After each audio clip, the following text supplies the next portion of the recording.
trying to hook up this Strat thing. How's it coming through? As the only guy watching the feed, you gotta tell me.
Facebook feed on my phone just to get some people over here. Trying to transition from there to YouTube, but so far it's been proven very difficult.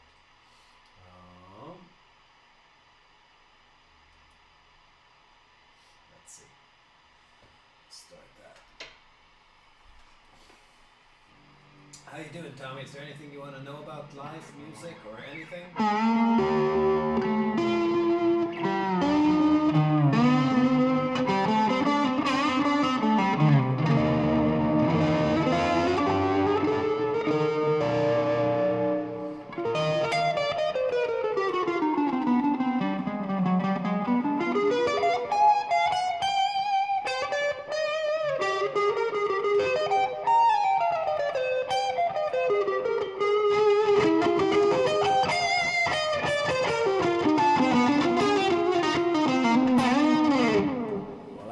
Tommy? Alright, Facebook people, if you go, I'm live right now on YouTube with a better sound and a better angle. So go to youtube.com/MarvinMusic and click the live feed. It should be the first thing that pops up. Subscribe, hit that bell so you get notifications.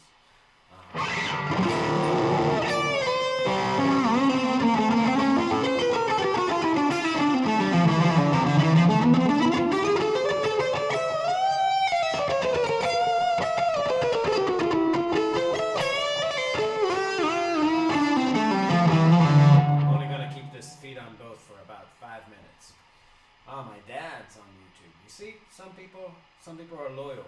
They do what they're told. Other ones are very, I guess, loyal to Facebook.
Cool.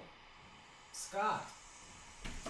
So Scott, had to use Facebook notifications. You gotta hit that bell right by the subscribe thing. There's a bell, and then you hit the always for the notifications, and then it will notify you. All right, my mom and dad are my avid followers on YouTube. Cool. Well, I'm just gonna play some stuff.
Fender dude, you did the right thing.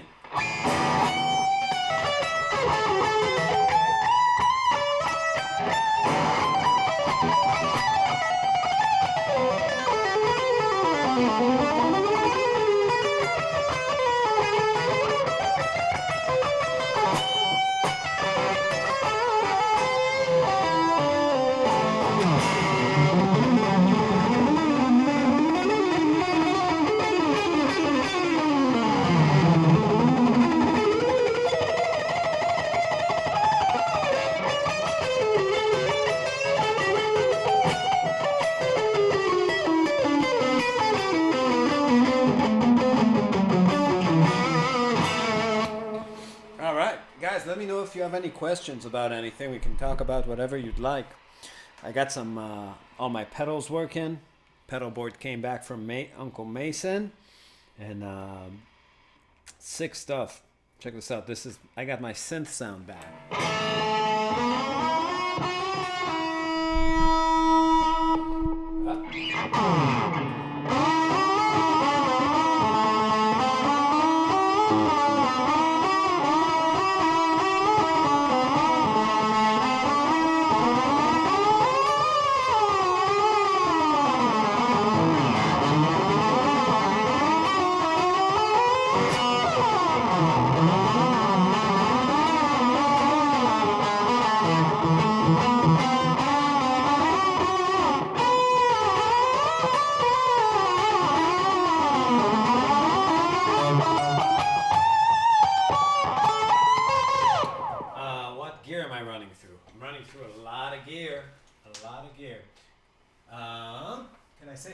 About the Phrygian scale. Yeah, we can talk about that for sure. But first of all, the gear. I don't know how well you can see that, but I have a whole pedal board here. There's a bunch of stuff in it. So, and a G2 to control it all. So right now this sound has a Vertex steel string, Ventris Source Audio Verb, a Ventris delay, and the H9 synth pad.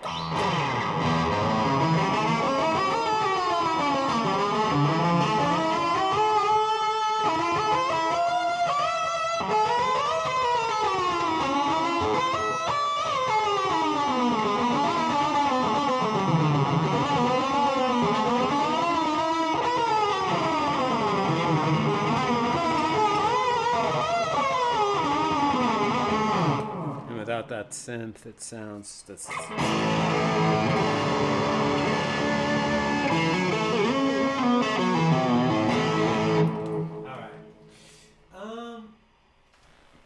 Let's answer some questions. So, Phrygian, there's not too much to say. Best way to think, when you're talking about modes, what you want to really do is memorize the recipe, right? It's like, think about it the way a cook thinks about it. You memorize the recipe, and let's see. So your message was held for review because you said whore, gear whore. Yeah. It's okay to be a gear whore. Anyways, so when you're talking about modes, what you want to do is memorize the formula. It's all about memorizing a formula, just knowing the numbers, and that way you can kind of make the sound come true mathematically first. So Phrygian is 1, flat 2, flat 3, 4, 5, flat 6, flat 7. You got to memorize that shit like a phone number. And then you can put together the sound. So it's really a minor 7 chord with 3 tensions. And that's the best way to memorize modes. If you understand the underlying harmony that it applies to, then you know what chords you can use it on, and then you know what specific set of tension it gives you. So Phrygian gives you a flat 2, a natural 4, and a flat 6 on a minor 7 chord. So if I have a D minor 7, I know I can put a flat 2 on it, which is, if it's a D, then I have an E flat. A 4, which is a G, and a flat 6, which is a B flat.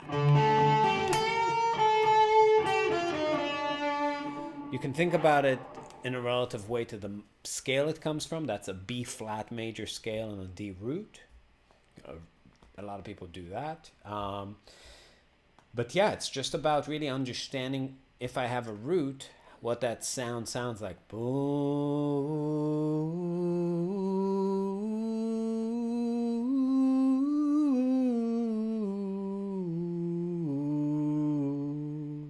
If you can put it together sonically, 1 flat 2 1, 1 flat 7 1, 1 flat 2 flat 3 flat 2 1, 1 flat 2 flat 3 4, 5 flat 6 da da da da bo. And then just make melodies with it.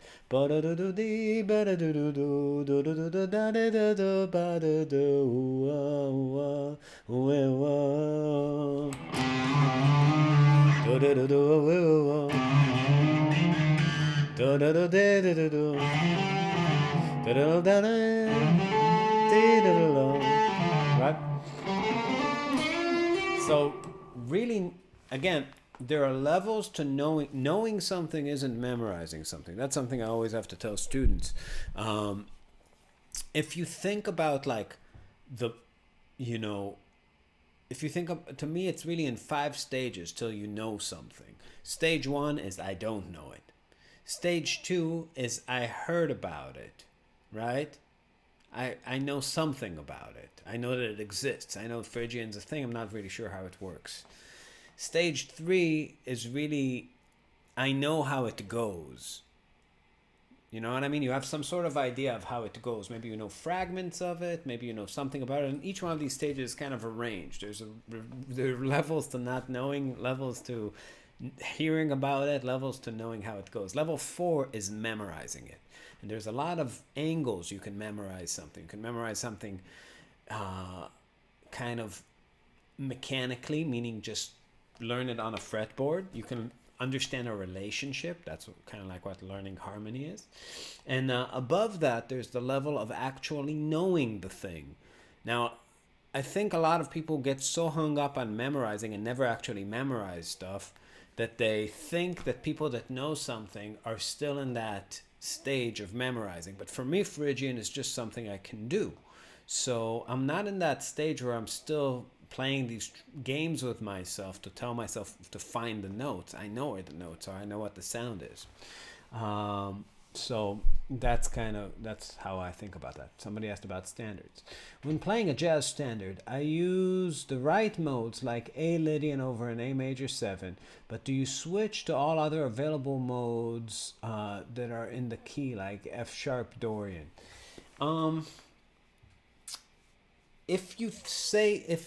If I read that, by reading the question, I see that you still have some sort of confusion about what modes are.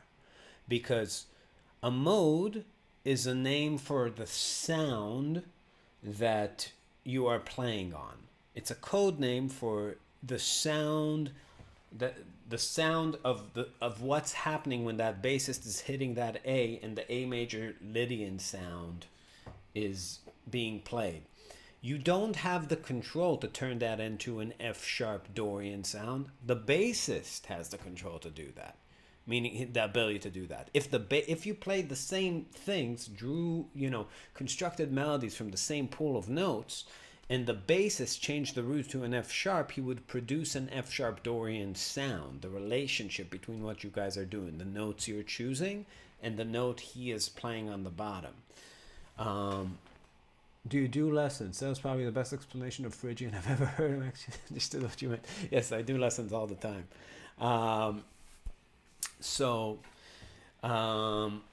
Yeah, just hit me up, marvinmusic@gmail.com, or private. I don't know if you can private message through YouTube, but yeah, marvinmusic@gmail.com or DannyHRabin@gmail.com. So yeah, so understanding, let's say I have an A Lydian. Let me turn the mic kind of towards the amp, split the difference. Now we have a riff, and it goes like.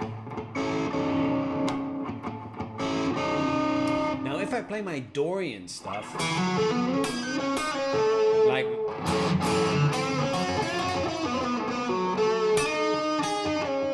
Whatever, F sharp Dorian stuff. That Dorian stuff in that context is still A Lydian, unless the bassist changes what he's doing to an F sharp. What I could do is play A Dorian on that A Lydian, my A Dorian stuff, but that would just sound terribly out on that part of the jazz song. So I don't really want to do that unless I want to be, playing at Smalls or something. But like modern jazz guys do the intentional mismatching of chords and scales. But what does exist, Tommy, is playing substitutions. So substitutions are basically, what Wes Montgomery, George Benson, people like that do, is they don't really think about modes that much. They think about chords on chords. So you can understand that by playing arpeggios, right? So if you're playing on an A Lydian, you can play an A major arpeggio. That just fits, right? Here's A Lydian. Here's an A major 7 arpeggio. Just the notes of A major 7. Now, what you could do is play different arpeggios on that A. Every arpeggio you play on that A Lydian sound, except for A major 7, is called a substitution. So think about that, right? One arpeggio is the arpeggio, the one built off the root that just is in your harmony. And any other one you play is a substitution. Now, if you memorize the very good sounding substitutions and apply them consistently, then you are thinking like a bebop player, or like a jazz guitar player, really, like Joe Pass, like Wes Montgomery. So, and that has to do with memorizing a relationship. You could do it by, let's say you're a gypsy jazz guy and you need to know how to play on dominant chords, right? And I have an A7. I can tell myself I can go a half step up from the root and play a diminished 7 chord, and that gives me the sound of an A7 with a flat 9, which comes from the 5th mode of harmonic minor. Doesn't matter, but it's a mechanical solution for playing an arpeggio of a chord that isn't the chord I am playing. It's just a chord on a chord, right? So here's A7, and here's that B flat diminished. But the way I put it together in my mind is I went a half step up from the root and then applied that arpeggio.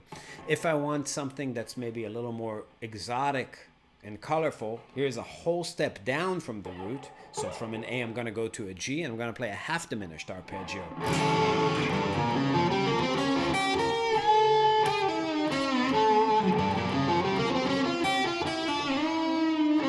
Right on. Again, imagine this on.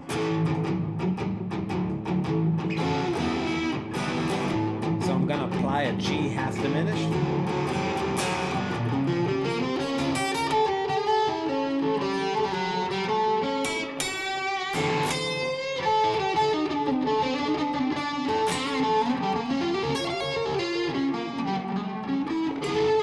let's say I want to get a Wes Montgomery sound. Here's a substitution he uses. I go a whole step down and I play a major 7 arpeggio.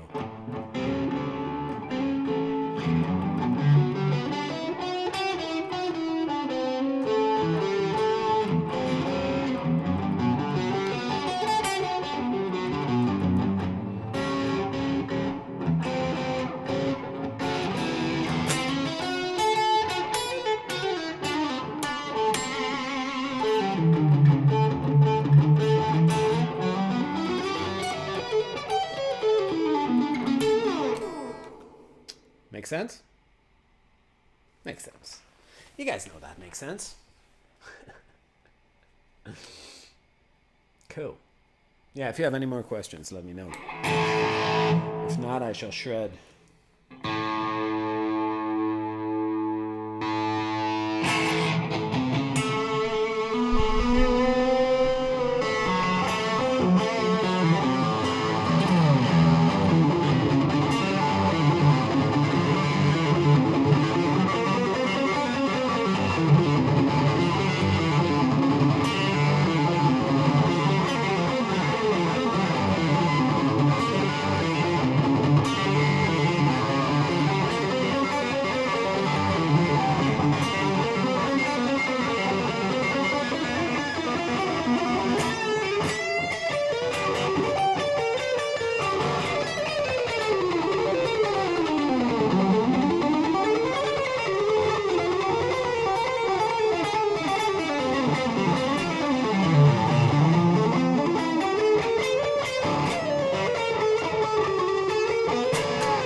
Process on a more sophisticated song like Giant Steps. Well, Giant Steps is any tips how to practice melody.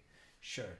Giant Steps is not the kind of song I do too much thinking or playing of. Like early on I realized that even Coltrane only played those kinds of songs for 2 years and then decided it's not a good direction. So it's kind of like for gamers, like a highly specialized kind of computer game where you need to really learn how to work or whatever, like your game controller in a way that doesn't relate to other games. You build like super specific skills for something that just doesn't exist a lot in music. So the challenge of songs like 26-2 Giant Steps Countdown is that the harmony is changing very quickly at the half measure and kind of stays there for. Now people don't really play complex stuff on Giant Steps in terms of it's really major scale to major scale. All that's really happening is you have this chord pattern. That if you learn how to play through the first 3 measures, you're pretty much golden. You just need to do it in a few keys. So it goes from a B major 7 to a D7 to a G to a B flat 7 to an E flat. And then it's just a 2-5 to the key of G, and then the same exact pattern repeats in G.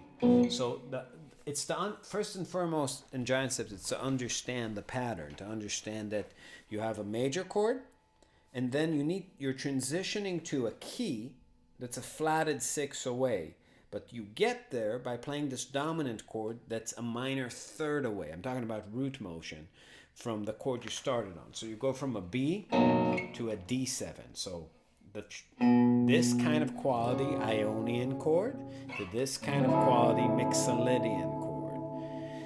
Now, think about it. It's moving fast. You only have 2 beats per chord. So you got to be able to shoot out really 4 eighth notes. Wa-da-da-da, right? So what a lot of people do initially to just kind of practice the mechanics of how it's moving is they come up with a pattern like 1, 2, 3, 5 in a key.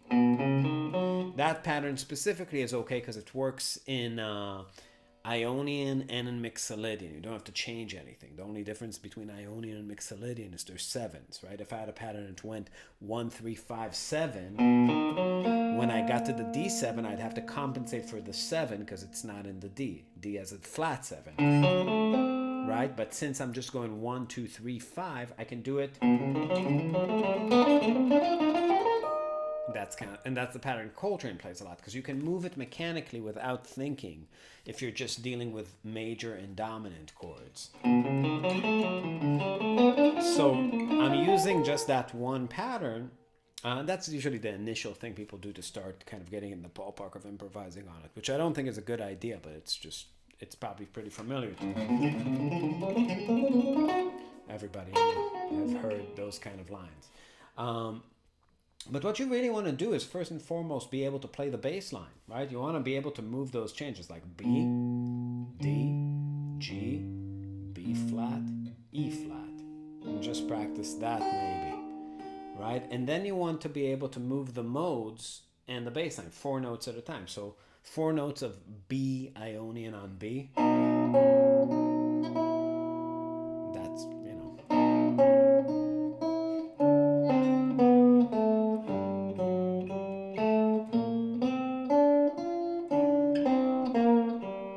So I'm just playing inside B Ionian, D Mixolydian, G Ionian, B flat Mixolydian to E flat Ionian.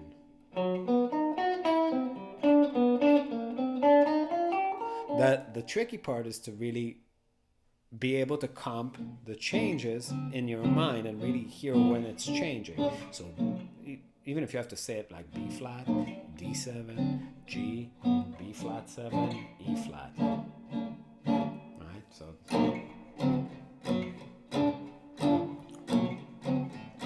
and then you need to play on it. So you need to have a very good template of that in your mind.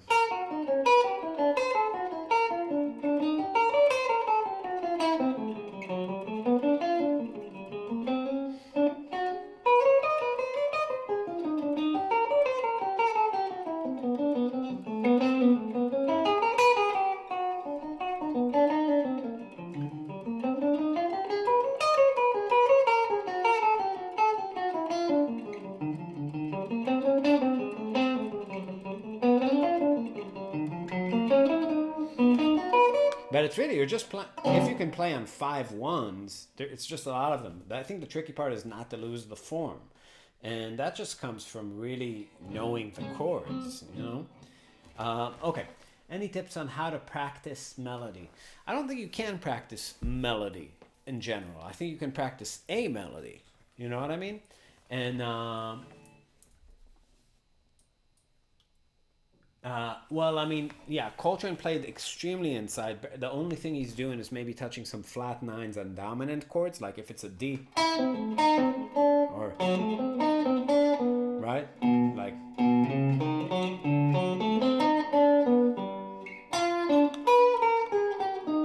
that's like on the cadences on the dominant chords, maybe tickling that flat nine, but not too much more than that. So yeah, so you can't really practice melody in general. I don't think. Maybe I mean I think it helps to be able. Actually, let me think about that before I answer.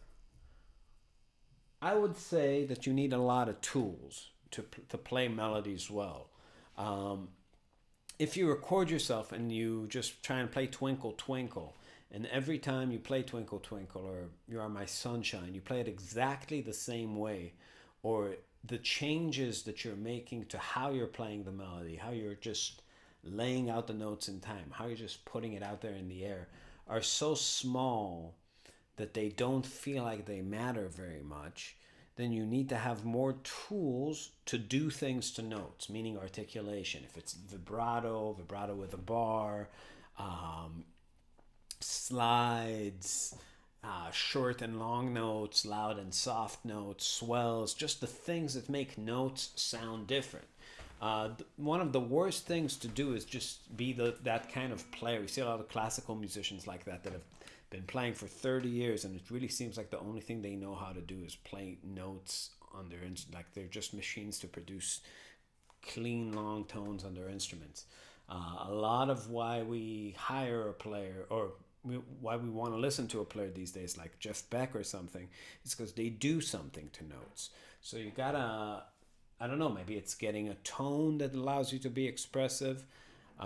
For me, obviously, it's, it has to do with gain, some ambient sound, some delays. But, I mean, once I get it together, I have a sound that feels pretty expressive. I feel like I can play a melody a lot of ways.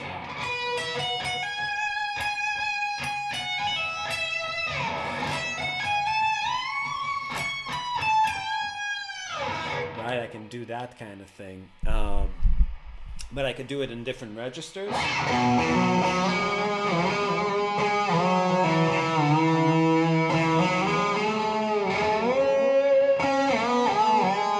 On one string, so that's one thing that makes melodies sound different. Now, the other thing is being able to lay things out in time in an interesting way. I think jazz improvisation, people get really lost in the harmony because it's so unfamiliar for them on their instrument. A lot of how the instrument's laid out, and a lot of how the modes are laid out on it. But if you just think about, let's just stay in the example of "You Are My Sunshine." If you gave "You Are My Sunshine" to Nina Simone, she would never put the notes in the same place in time twice. Meaning, it's not stiff. It's not, the rhythmic values aren't played as written. As written would be like, "You are my sunshine, my only sunshine. You make me happy." Right? Tack, tack, tack, tack. Now, it's about feeling the rhythm enough, feeling the subdivisions to really understand where you can put the notes, right? So, "You are my sunshine, my only sunshine. You make me happy." So I'm kind of dancing around the beat, but it's not random. I'm subdividing internally. Each one of these is divided into triplets, like swing, right? And then imagine it like a MIDI sequencer.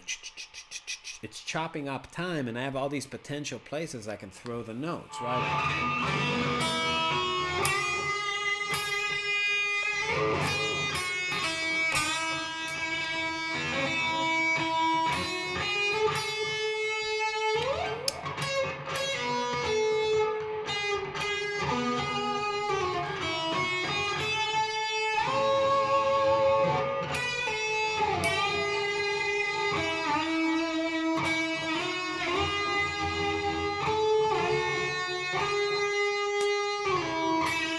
Next time will be different.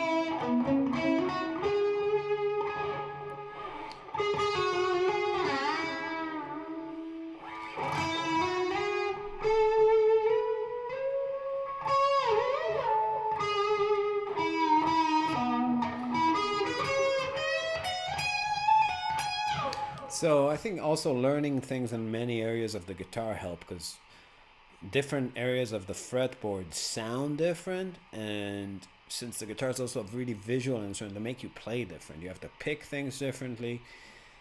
It just gets you out of what you're used to doing. So if you're trying to do something very differently, locating the same notes in a different area might be a good idea too, if you can't really think about ways of doing that. But I would say the three main ways, like it's the main ways to do anything with music, is harmony, which is adding notes around the notes of the melody, passing tones, approach notes, all that business. Articulation, vibrato, sliding, all that stuff. And then rhythm, playing around with the rhythms and finding other rhythms that work other than the rhythms of the actual thing, right?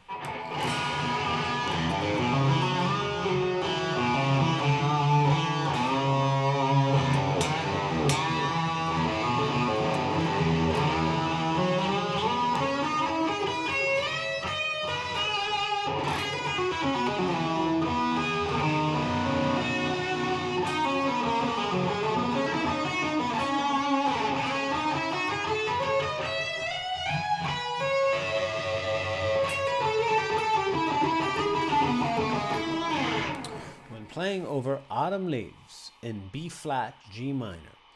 When you say play C Dorian over C minor, it's basically the same as playing G Aeolian. In other words, I can play all those modes in the key of B flat over each chord. It's the same in the sense that it's the same notes. It's not the same in the sense that things sound differently when you reorganize the bottom. So imagine that you have 7 marbles, right? And those marbles are floating in space. You say, these are my 7 marbles. But then I tell you, well, in reality, what's really happening when you're playing with the marbles is that one of these marbles has to be on the bottom, and they're actually in a vertical column, right? Because that's really the nature of harmony. And that changes the way that playing with your marbles looks. So it's the notes of B flat with C being the center. And this is where all the metaphors stop working, and you actually have to go back to the realm of music, because it's about how it sounds. So when you say modal names, they describe sounds. Dorian has an atmosphere that goes with it. Now, it's true that when you have a chord progression, it's not the same as jamming on a C minor track. Those things happen for very short amounts of time. And in a way, what you're really playing on isn't really modal. It's a bass melody in a key, right? The bass is in motion, and it's going from a C Dorian sound to an F Mixolydian sound to a B flat Ionian sound to an E flat Lydian sound to an A Locrian sound. And those first 5 chords were all diatonic to the key, but then you get to a D7, which is the 5 of 6, pulling you to that G Aeolian. Now, if you want to play over Autumn Leaves, well, you gotta reconcile what you're gonna do on that D7 and do it smoothly. But the truth is that even before you get there, there are things that good jazz players do on dominant chords, like the second chord in the song, F7, that if you don't have the ability to surgically pinpoint what you're going to play on a specific point in time, then you're just going to miss it and play lines that are not that exciting.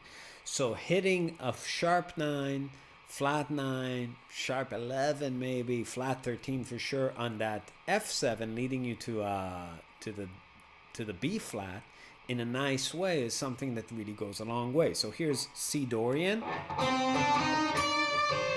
Now the second chord, F7. I'm going to play a flat 9. So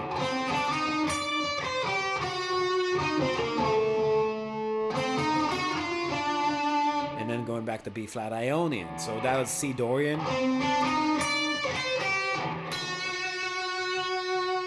And now that flat 9, you could think about that maybe like a B flat harmonic minor, or an F altered, which is G flat melodic minor.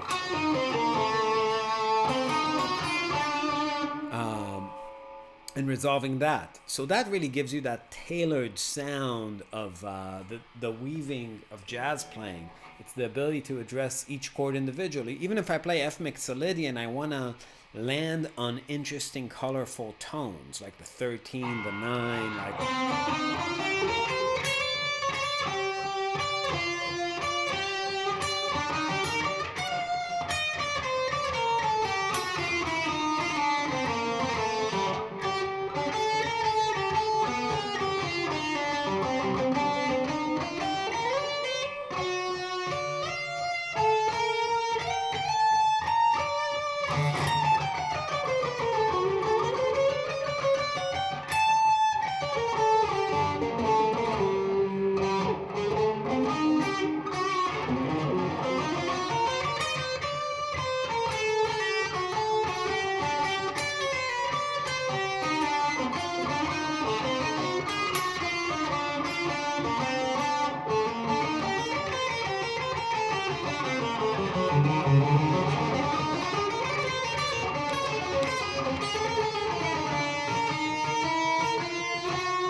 Right?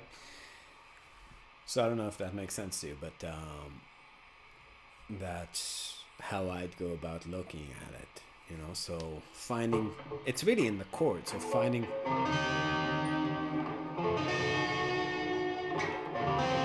a nice voice leading,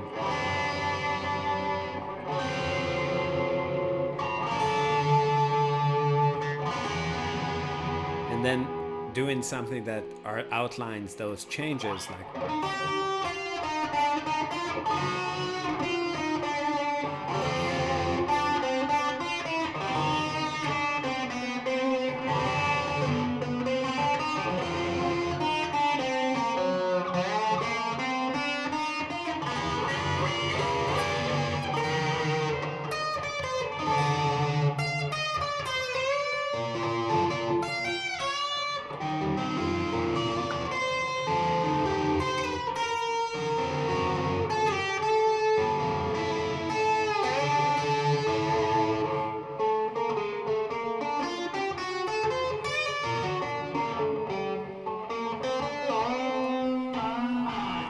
Yeah. Let's see.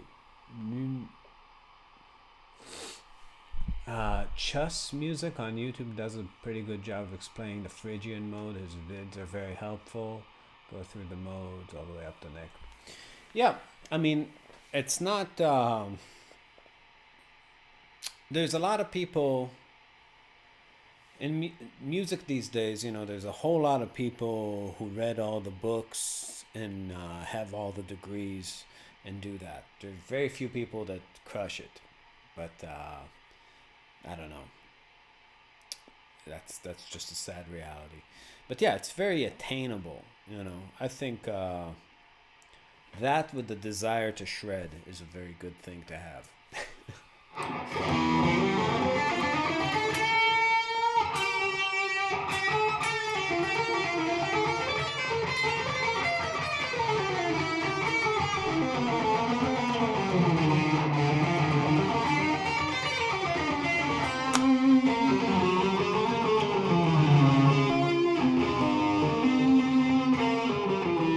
Oh, that's cool. I'll check it out. I never saw that channel.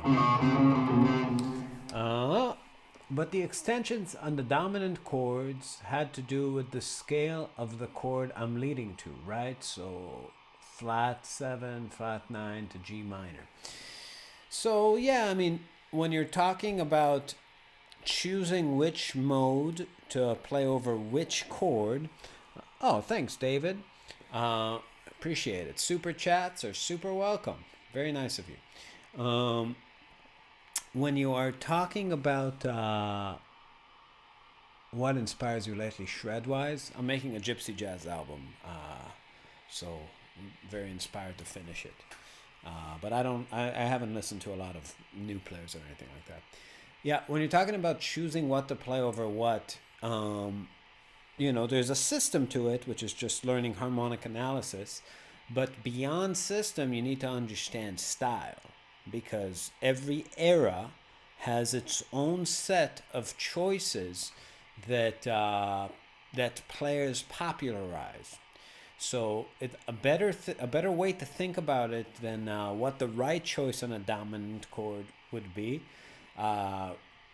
like what kind of players chooses what. So to get more of a Charlie Parker sound on dominant chords leading to minor chords, you're right, fifth mode of harmonic minor, Django 2. Coltrane, however, Wayne Shorter, 60s kind of guys, it's really much more in the altered kind of vibe. Dominant chords that lead to major chords. Charlie Parker, a lot of Mixolydian. Joe Pass, a lot of diminished. So it's understanding, but I think first and foremost, you just got to understand how to make that judgment on what to play over what.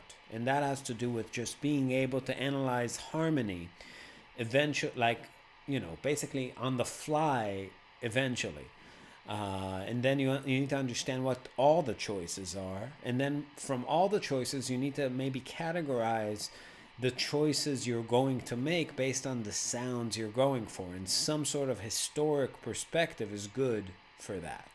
Because, how else are you going to do it? You can't, at the end of the day, you get to a D7 chord, you're playing one thing. So what sound are you going for? So I think maybe having a good vocabulary in melodic minor, a good vocabulary in harmonic minor, allows you to navigate the main two choices, which is altered and Mixolydian flat 2, flat 6, and understanding the sonic differences, right?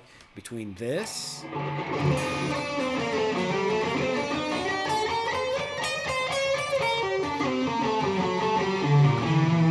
and this.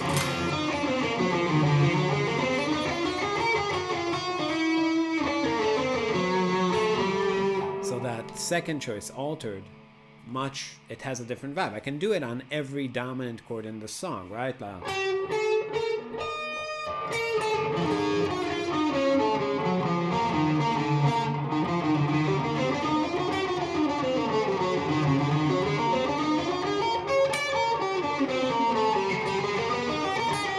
So I did it I played F altered, I played D altered, and then I played G altered to get back to C, right? So C Dorian, F altered, B Ionian.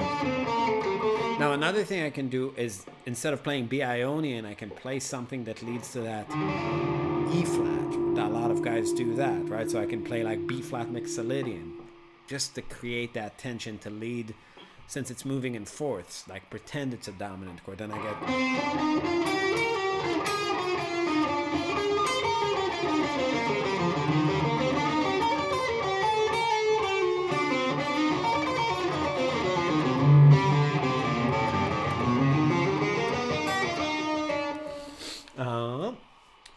wouldn't this lead to a decision paralysis when I have to make...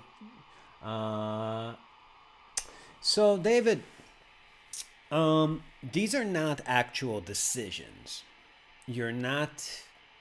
There are no considerations when you're playing. You close your eyes and play. Here's the big thing that a lot of people tend to miss. There's a big difference between practicing and playing. Playing is about closing your eyes, opening them, whatever you want to do with your eyes, but having fun, not thinking about what you're doing at all. The point is that by the time you're playing, it's too late. If you're practicing, decision paralysis is fine. You need to be aware of the options. You need to think about it, right? Practicing is the time where you think about the options, you try some things, you try some other things, try altered, try harmonic minor 5 below.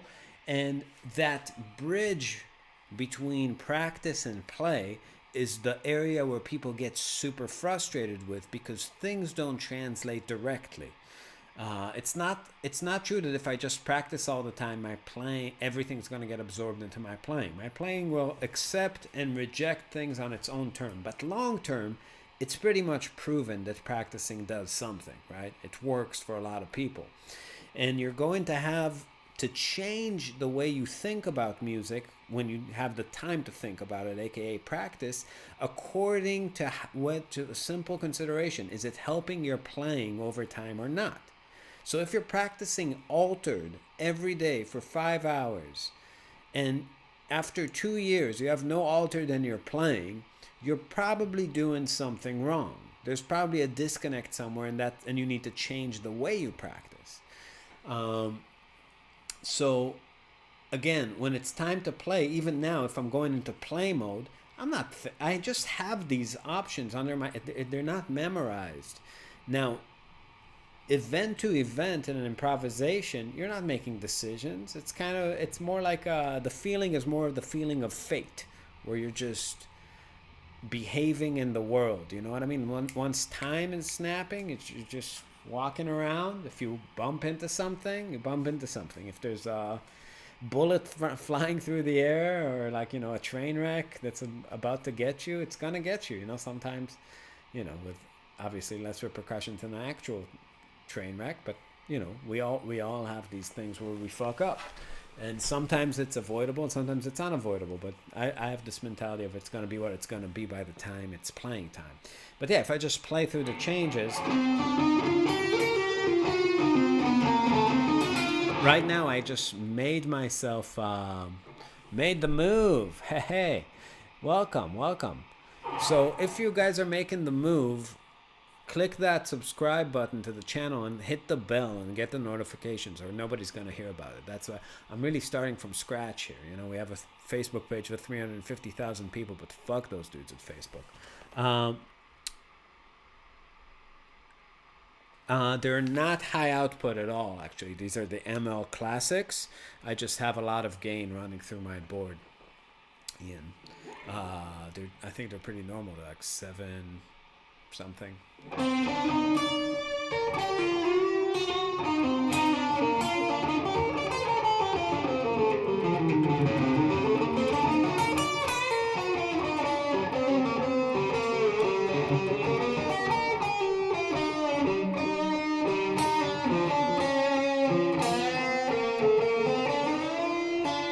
So the way improvisation actually kind of, I think, works, you can kind of manually override the system. Imagine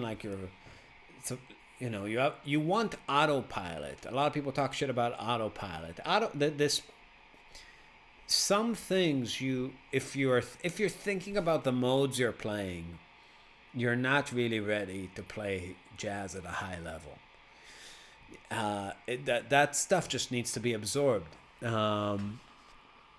Thanks, Ian. Currently, if you like this sound, this is my trusted Vertex board. I have it going to an Ultraphonics by Vertex. This is actually Alan Holdsworth's H&K amp. And then it's going to a Nemesis, to a Ventrex, and the effects loop, and that's it. And the microphone's pointed at me, but if I put it by the amp, you can really hear what it sounds like. Here, hear that lovely.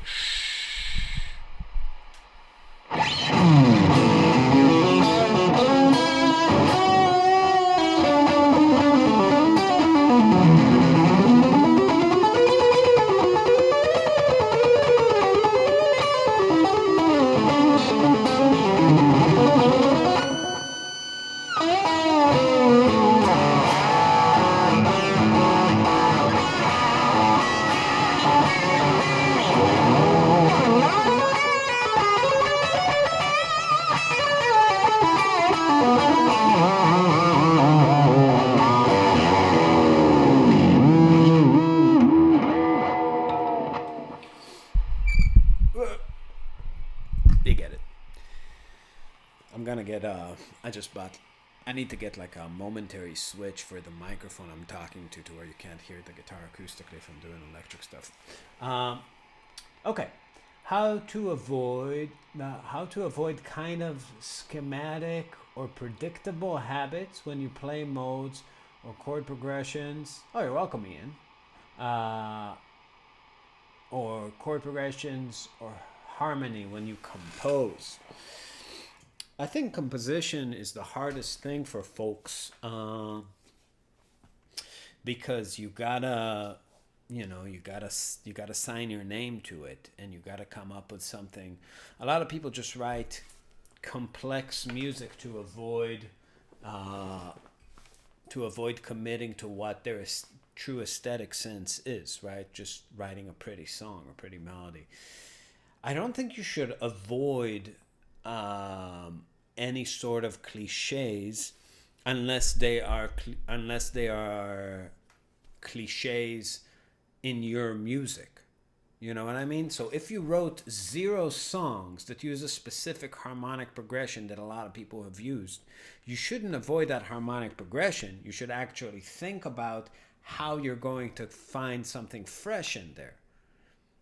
And doesn't mean you don't have to dig through all the history of 1-4-5 or something else. I don't know. You just gotta find something that has meaning to you. But it's that thing of meaning that whenever it gets to that place for people, it's too much and they give up. So you gotta do something that means something and put the ego aside of how you want to be perceived as a musician. And just. Great musicians are known for doing pretty things. So pretty is a very good goal. It's like, why do you like that? Well, it's pretty. That's a great. I think all the Marvin shit is pretty. I think even the heavy stuff is pretty melodies. And even if they have kind of a stank face to them or an attitude, I would always go towards what I would consider the pretty choices. Would be. But I would say the best thing to do is follow the melody line at the expense of the harmony, and finding a harmony that fits and do it that way. Because if you attempt to box the melody into the harmonic thing you're working on, you'll succeed. But the harmony, in essence, is just a melody on the bass. Right? If I take a jazz song, we were talking about Autumn Leaves, so let's just run with it. Autumn Leaves, in essence, is a 2-5-1-4-7-5 of 6-6. That's the A section. In the key of B flat, it's.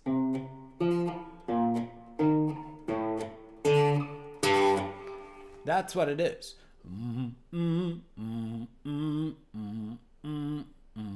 If I maybe sing it, switching the notes.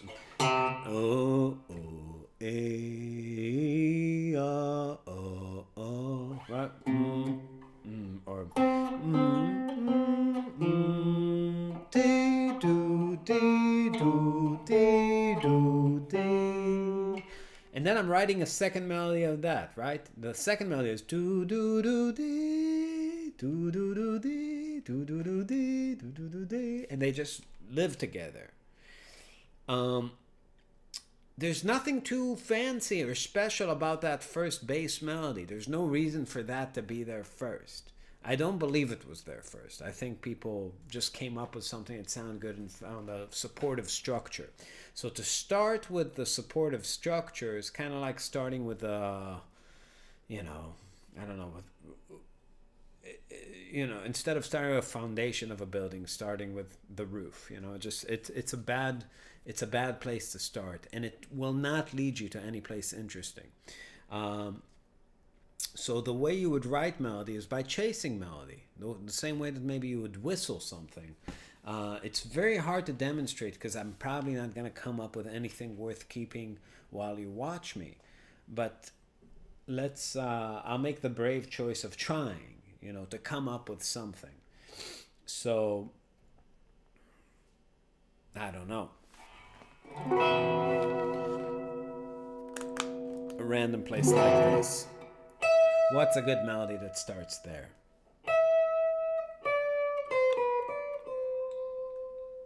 I don't mind that. Dee da da da dee da. Ba da da da dee da da. Let's say that's our melody.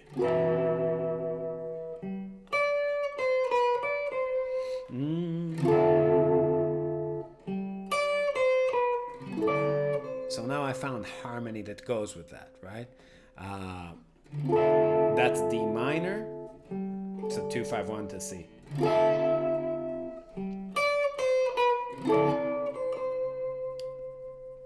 And then maybe.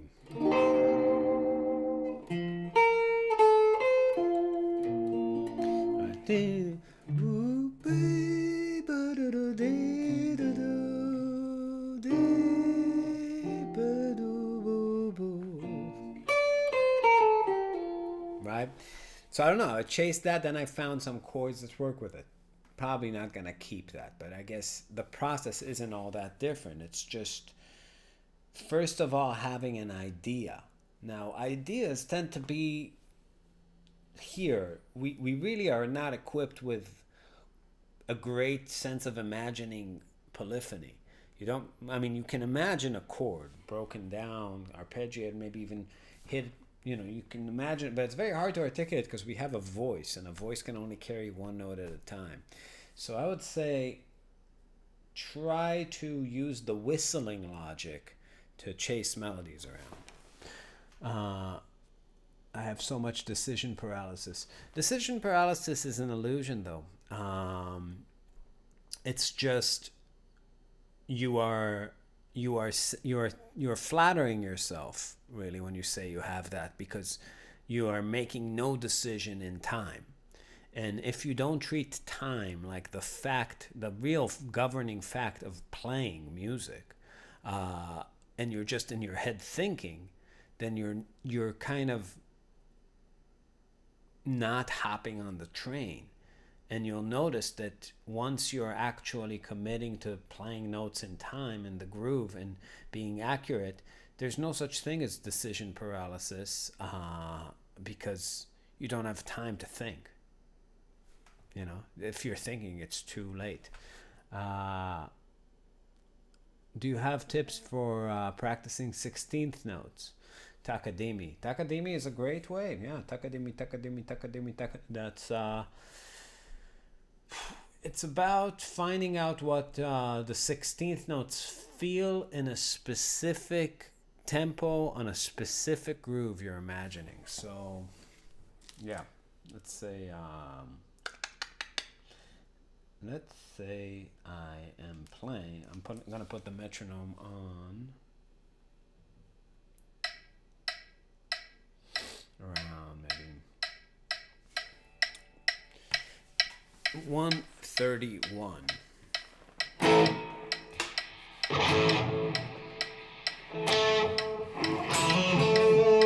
So I'm gonna imagine a groove that goes like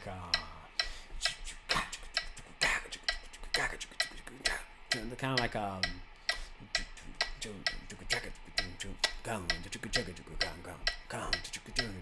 and then I'll come up with maybe a bass line. Let's say it's just an A minor, right?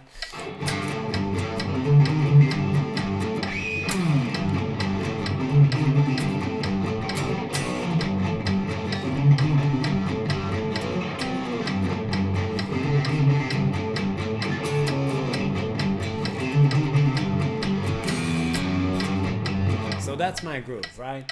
So 16th notes now need to not only be 16th notes, the rhythmic value, they also have to be, they have to wear a certain kind of face. If you imagine those, my playing as dancing, there's the question, if you look at a dancer, there's a question of when does the shoe make contact with the floor? And that's really what subdivision is, right? If you measure that. But if you just took your goofy ass, ungraceful body and climbed into those shoes and hit the floor at those exact moments, you are still probably a far cry from a great dancer, because there's more to it than that, right? There's a body attached. So being accurately landing in time is where the story starts, and it's important, right? A great dancer does do that, but there's more to it. So the notes need to sway a certain kind of way, and that depends on every situation that you enter. So you have to define the parameters, and getting good has to do with working on 16th notes in a lot of different situations. So you play them different if you're playing swing, blues, that kind of fusion-y rock thing that I'm doing now. So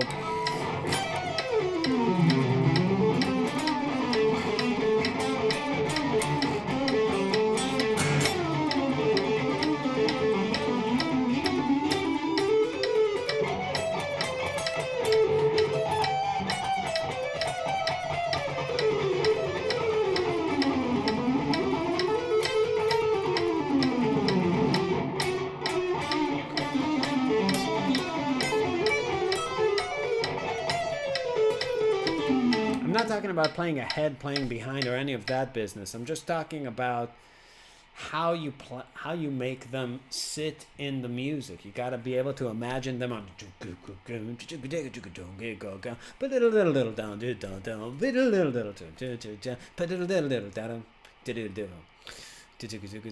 Just like tap dancing, right? It's like the way it actually swings, the way it feels on the groove. That's really what swings means.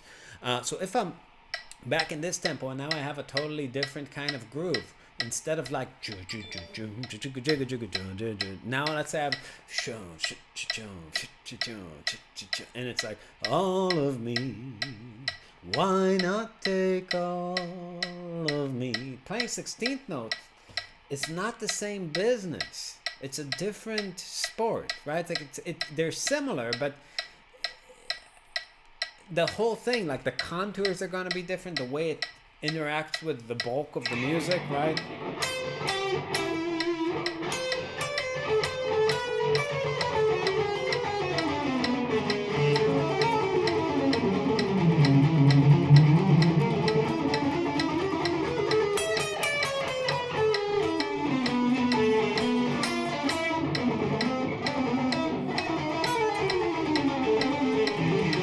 Many of them you would use, but really also the subtle things about how you would make them fit inside that thing.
sense? Uh, Man. So how do we get more people from Facebook here? It's impossible, I'm telling you. It's like my third day trying.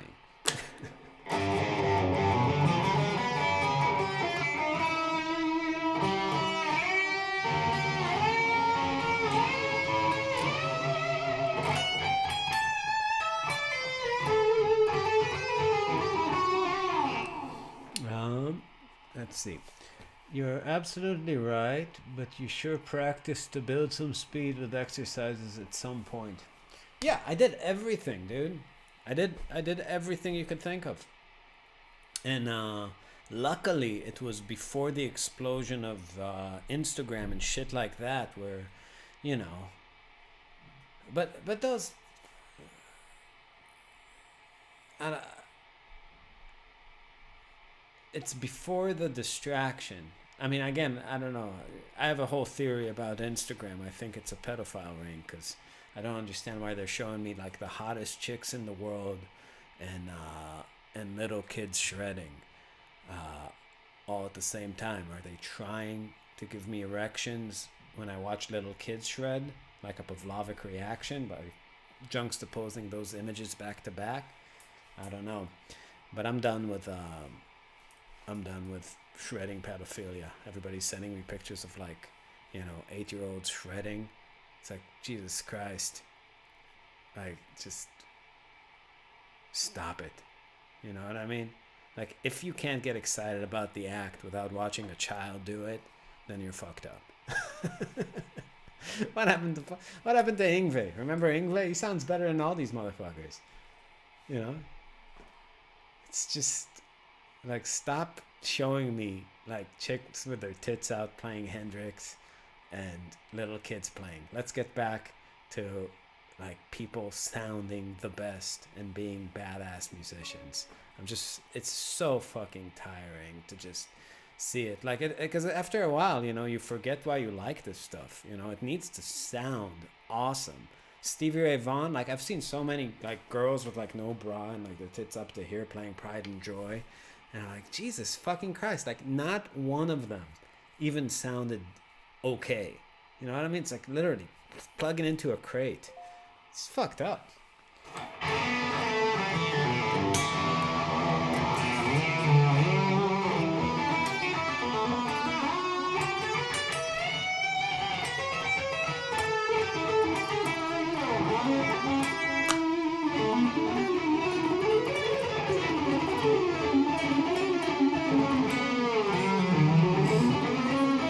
No offense, Mama Peg.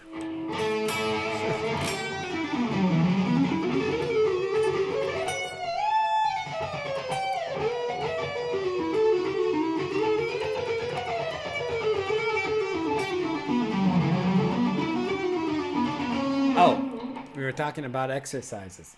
Yeah, you got to do things repetitive. I mean, I don't know how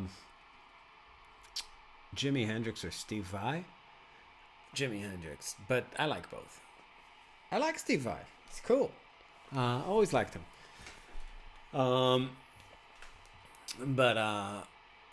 Yeah, I mean, take whatever though. When it comes to like 16th notes, take it's all about doing things one at a time. So if you're not committed to this process, it's asking me whether to show your comment, Peg, because it's vile. It's saying, oh, because you wrote tits. No tits, haha. Only guitar and vocal. Oh, that's good. I certainly don't tune in for the way you look. No. Love it. Thank you. Yeah, so you need to be committed to this every day a little bit. No, I showed it. All good, Mama Pig. So, I don't know, take something and lock it in. It's all about locking something in and just going with it. Meaning, teach yourself how to do it perfectly every time and do it till you got it. That needs to be obvious. You can't just pick a scale and fly. So if this is the tempo, that probably shouldn't be the tempo to start, but I want to get a 16th note line that's, let's say, 8 notes long. So taga-daga-daga-daga, taga-daga-daga-daga, taga-daga-daga. So again, a simple way to do that would be maybe 4 notes per string. Just some chromatic nonsense, right?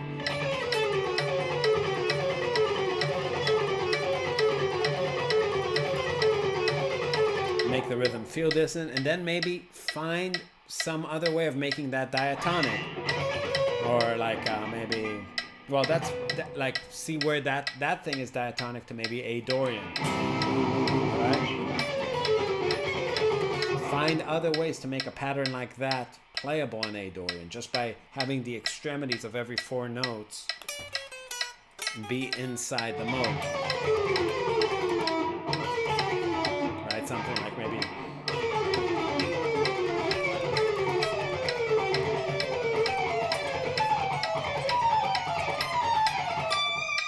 now it works on A minor.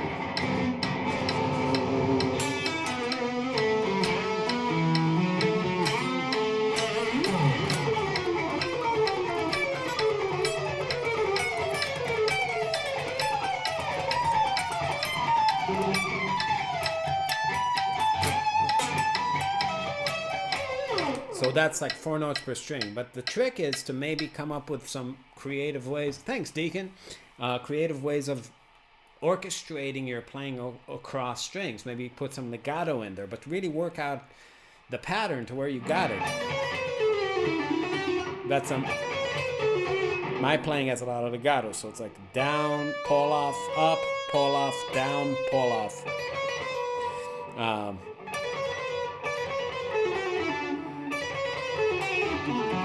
Something like that. Just playing an A Dorian. So over the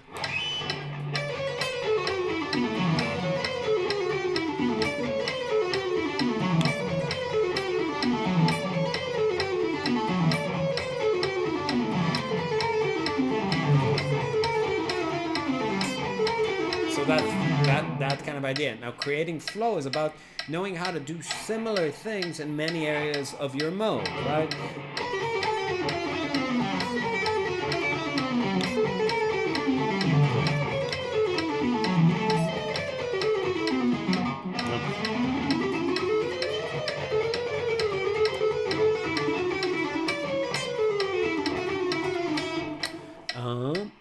Ever thought about using the rest stroke technique on electric distortion to solve the motion problem of having yeah, I do that when I dig in, like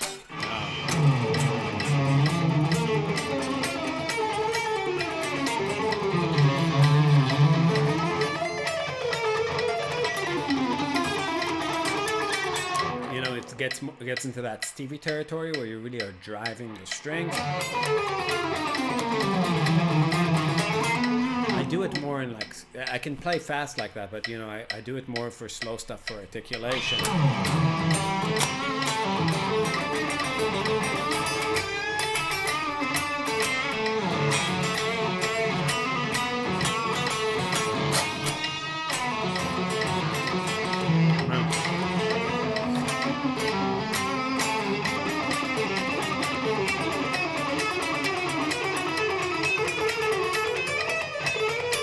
Really hear the slap as opposed to the way I play in Marvin, where I'm really just making contact with the string.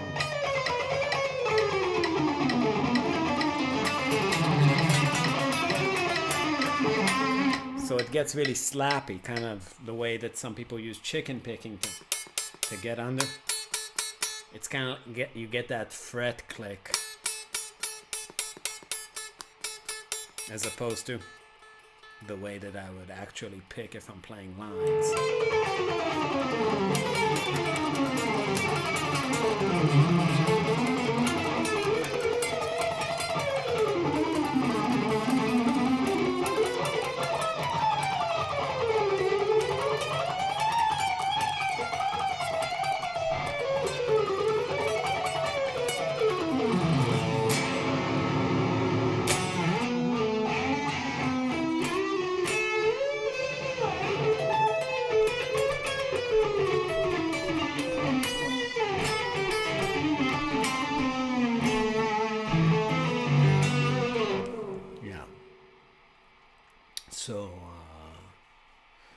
yeah, that's certainly a thing I do.